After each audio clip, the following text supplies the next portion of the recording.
Australia के खासकर बल्लेबाजों को देखकर दोनों इनिंग्स में लगा कि थोड़ा ओवरथिंक कर गए, कुछ ज्यादा ही पका लिया अलग-अलग नेगेटिव विचारों को। अरे ये हुआ तो क्या करेंगे, वो हुआ तो क्या करेंगे। अश्विन का लुक अलाइक लेकर आते हैं, वही एक्शन वाला। Did they over prepare, overthink in their heads? I I think so. और बिकॉज जो खेल देखने को मिला है, ऐसा नहीं है ये खिलाड़ियों को हमने खेलते हुए नहीं देखा है, और गलतियां भी करते हैं, हर खिलाड़ी करता है, हर टीम करती है।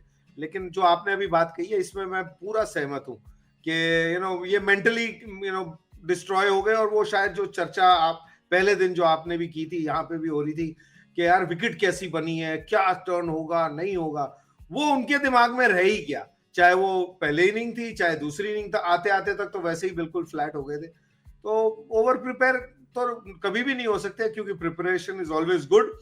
बट अगर आप ओवर एनालाइज कर जाए कई बार और प्रीएम्प्ट कर जाए कि ये होगा ही होगा या ऐसे होगा, तो फिर शायद आप कभी तैयारी किसी और चीज की होती है, सिलेबस आउट ऑफ सिलेबस वाला काम हो गया ना। इतनी खराब थी नहीं पिच जितनी इन्होंने सोची।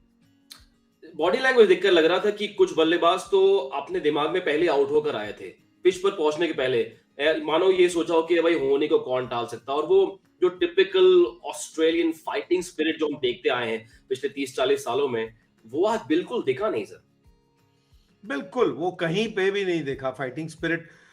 खेल में तो दिखा नहीं, लेकिन हाँ बिल्कुल सही कहा आपने। हाव भाव भी अगर आप देखें, मेरे को खासकर डेविड वार्नर, जिसको भारत में खेलने की इतनी आदत है, आज तो 30-40 गेंदे भी 41 गेंदे खेल के गए। उन गेंदों के बीच में भी जब वो खेल रहे थे, तो ऐसे एक अपने पार्टनर की तरफ देखते हैं ना, और ऑलमोस्ट एक मजबूर आदमी हो, आदमी ऐसे कहता है अरे यार क्या करूं, पता नहीं, मेरे को इस विकेट पे तो नहीं कर सकता। अरे अभी 3 घंटे लग गए आपको भारत की टेल को आउट करते हुए इसी पिच पे। तो आई थिंक बिल्कुल सही आपने आका है कि जो बात है वो माइंड में ज्यादा थी। फिजिकली तो कोई भी आउट होगा तो गलती नजर आती है, लेकिन केपेबल है इससे बेहतर खेलने के लिए। एटलीस्ट मैं तो उम्मीद ये कर रहा था कि इससे बेहतर फाइट बैक होगा, फर्स्ट इनिंग से बेहतर खेलेंगे। क्योंकि आपको देख के भी तो अंदाजा हो जाता है ना, जब आप ऑपोजिशन को देखते हैं वो कैसे खेल रहे हैं।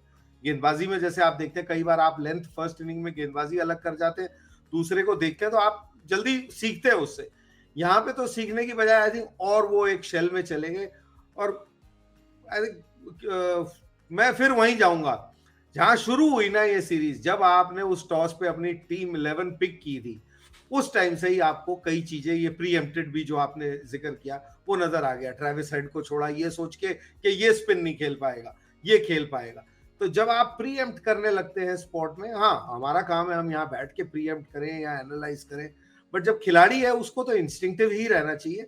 और जो चीज सक्सेसफुल रही है उसको बदलने की कोशिश तब करनी चाहिए जब वो ना चले, ना कि वो पहले ही बदल दे।